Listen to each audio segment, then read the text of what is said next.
नमस्कार दोस्तों, स्वागत है आपका हमारे चैनल कहानियों की दुनिया बाय वाणी में। तो हमारी आज की कहानी है स्त्री और पुरुष, मुंशी प्रेमचंद्र की कहानी। तो चलिए शुरू करते हैं। विपिन बाबू एक कवि थे जिन्हें दुनिया में सबसे ज्यादा सुंदर रचना महिलाएं ही लगती थीं। इनकी कविताओं में भी सिर्फ महिलाओं के रूप, सुंदरता और यौवन की ही तारीफ हुआ करती थी। जैसे ही किसी महिला का जिक्र होता तो यह अलग और सुंदर सी कल्पना की दुनिया में चले जाते थे। इन्होंने अपने जीवन में भी एक ऐसी ही सुंदर महिला की कल्पना की थी। विपिन बाबू के मन में था कि उनकी पत्नी फूल सी कोमल, सूरज जैसी चमक, कोयल सी आवाज और सुबह की लाली से शोभित हो। अब विपिन बाबू के कॉलेज की परीक्षा भी खत्म हो गई थी। विपिन के लिए कई सारे रिश्ते आ रहे थे। एक दिन विपिन के मामा ने उसकी शादी भी तय कर दी। विपिन का मन लड़की देखने का था। उसे देखना था कि जैसी पत्नी की वो कल्पना करता है वो वैसी ही है या नहीं। विपिन ने मामा से अपनी होने वाली पत्नी को देखने का निवेदन दिया, लेकिन मामा ने उसे कहा कि वो बहुत ही सुंदर है। उन्होंने उसे खुद देखा है। मामा की बातों पर भरोसा करके विपिन ने शादी के लिए हाँ कर दी। शादी का दिन भी आ गया। मंडप के पास बैठा विपिन अपनी पत्नी को देखने के लिए उतावला था। होने वाली पत्नी को उसने गहनों से सजा हुआ देखा। चेहरे पर घूंघट, हाथों और पैरों की सुंदर उंगलियां देखकर उसके मन को थोड़ी राहत मिली। दूसरे दिन विदाई के बाद जैसे ही डोली विपिन के घर पहुंची तो वो तुरंत अपनी पत्नी को देखने के लिए दौड़ा। तब उसकी पत्नी पालकी से बाहर घूंघट उठाकर देख रही थी। जैसे ही विपिन की निगाहें उस पर पड़ी उसे बहुत दुख हुआ। विपिन ने जैसी पत्नी के सपने देखे थे वो बिल्कुल भी वैसी नहीं थी। चौड़ा सा मुंह, चपटी नाक, फूले से गाल विपिन को बिल्कुल पसंद नहीं आए। रंग भले ही उजला था, लेकिन उसके अलावा विपिन के सपनों की दुल्हन से वो एकदम अलग थी। विपिन की सारी खुशी गुम हो गई। उसे मामा पर काफी गुस्सा आया, जिन्होंने लड़की की तारीफों के पुल बांधे थे। सबसे पहले उसने मामा से लड़ाई की, उसके बाद ससुराल वालों से और फिर अपने घर वालों से। विपिन के मन में हुआ कि इस महिला के साथ किस तरह से पूरा जीवन बिताऊंगा। इसके साथ पूरा जीवन मुझे कांटों भरा लगेगा। मैं सोच भी नहीं सकता कि ऐसी महिला से मेरी शादी हो गई है। मेरे क्या ख्वाब थे और क्या हो गया। भगवान को मेरे साथ ही ऐसा करना था। फिर उसके मन में हुआ कि शादी मैंने जबरदस्ती तो की ही नहीं थी। अब इस लड़की को क्या पता था कि पत्नी को लेकर मेरे क्या सपने थे। इसमें इसका क्या दोष है। इस सोच के बाद भी विपिन का दिल उसे स्वीकार करने को तैयार नहीं था। वो घंटों श्रृंगार करती थी, अपने बाल संवारती थी, लेकिन विपिन के मन को बिल्कुल भी नहीं भाती।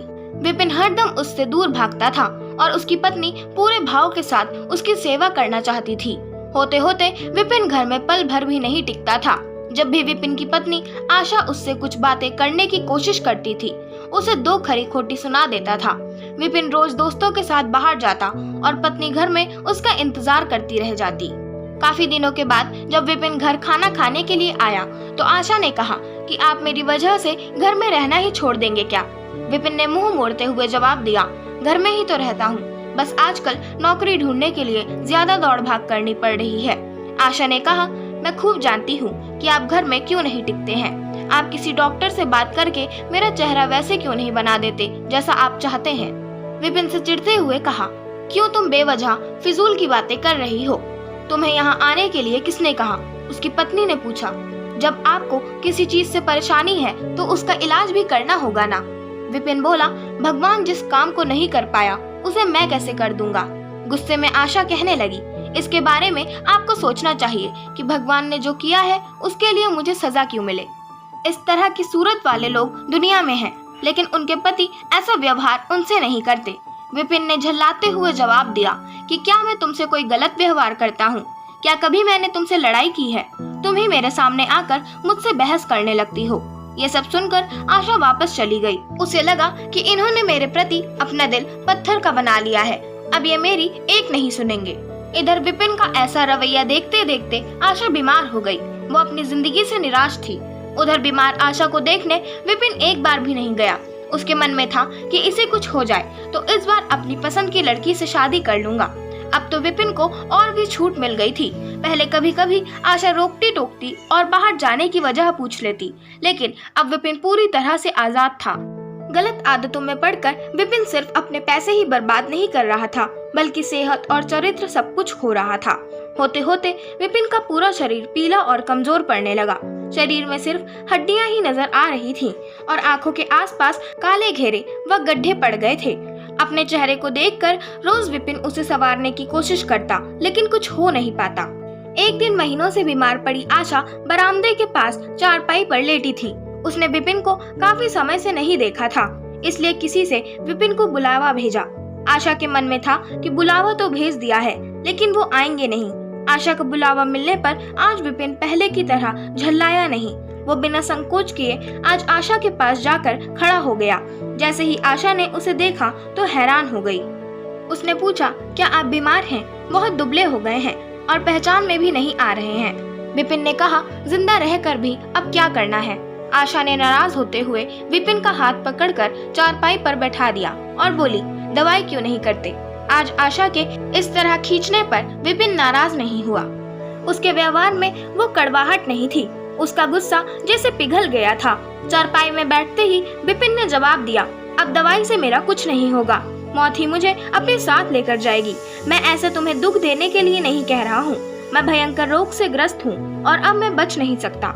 इतना कहते ही विपिन चारपाई पर बेहोश होकर गिर गया। उसका पूरा शरीर कांपने लगा और पसीना पसीना हो गया। विपिन की ये हालत देखकर महीनों से बीमार पड़ी आशा झट से बिस्तर से उठ गई। वो पानी लाकर विपिन के चेहरे पर मारने लगी, लेकिन उसे होश नहीं आया। शाम तक विपिन का मुंह टेढ़ा हो गया और शरीर में कोई हरकत नहीं थी। यह लकवा था जिसकी चपेट में विपिन आ गया था। इस रोग में बीमार आशा ने विपिन की खूब सेवा की। लगातार 15 दिन तक विपिन की स्थिति नाजुक बनी रही। दिन रात एक करके आशा द्वारा की गई मेहनत रंग लाने लगी। विपिन की हालत कुछ संभलने लगी, लेकिन अभी भी आशा अपनी गोद में सुलाकर ही विपिन को दवाई पिलाती और खाना खिलाती थी। इन सब में वो अपनी तबीयत को जैसे भूल ही गई थी। शरीर बुखार से तपता था, लेकिन उसे विपिन की स्थिति के सामने खुद की सेहत कुछ भी नहीं लगती थी। अब विपिन के दोनों पैरों में थोड़ी ताकत आने लगी थी। होते होते 4-5 महीने में वो अपने पैरों पर खड़ा होने लगा, लेकिन उसका मुंह टेढ़े का टेढ़ा ही रहा। उसके चेहरे पर पहले जैसी रौनक भी नहीं रही।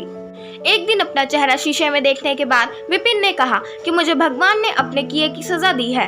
आशा, मैंने तुम्हें सुंदर नहीं माना और आज देखो मैं कितना कुरूप हो गया हूँ। अब तुम भी मेरे साथ वैसा ही व्यवहार करो जैसा मैं तुम्हारे साथ किया करता था।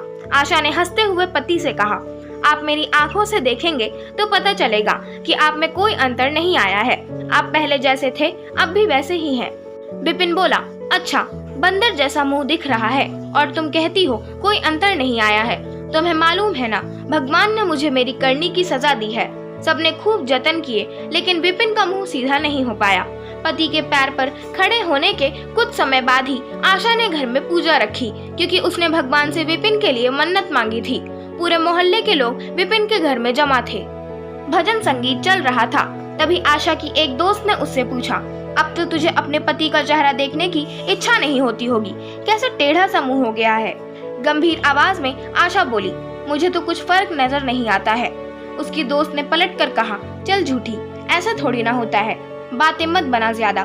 फिर आशा कहने लगी, सच कह रही हूँ, मुझे उनकी आत्मा मिली है जो उनके रूप से बढ़कर है और मैं हमेशा उनकी आत्मा को ही देखती हूँ। विपिन कमरे में दोस्त के साथ बैठा था। तभी उसके एक दोस्त ने बरामदे की तरफ खुलने वाली खिड़की खोल दी। उसने विपिन से पूछा, आज तो यहाँ कई खूबसूरत लड़कियाँ हैं, बता तुझे कौन सी अच्छी लग रही है। विपिन ने कहा, खिड़की बंद कर दो, और जहाँ तक रही पसंद की बात, तो मुझे वही पसंद है जिसके हाथ में फूल की थाली है। दोस्त ने पूछा, तेरे चेहरे के साथ पसंद भी खराब हो गई है क्या? मुझे तो वो दूसरों से कम खूबसूरत लगती है।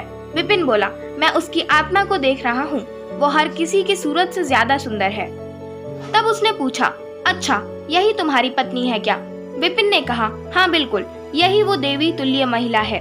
कहानी से सीख, व्यक्ति की बाहरी सुंदरता नहीं बल्कि मन की सुंदरता देखनी चाहिए। बाहरी सुंदरता कभी भी फीकी पड़ सकती है, लेकिन जिसका मन सुंदर है वो व्यक्ति हमेशा ही सुंदर रहता है। आशा करती हूँ आपको हमारी आज की कहानी स्त्री और पुरुष पसंद आई होगी। अगर आपको हमारी आज की कहानी पसंद आई हो तो हमारे चैनल को सब्सक्राइब करें, वीडियो को लाइक करें और बेल आइकन दबाना ना भूलें, और हमें कमेंट कर जरूर बताएं कि आपको कैसी कहानियाँ पसंद हैं। हम वैसी ही कहानियाँ आपके लिए लाते रहेंगे। धन्यवाद।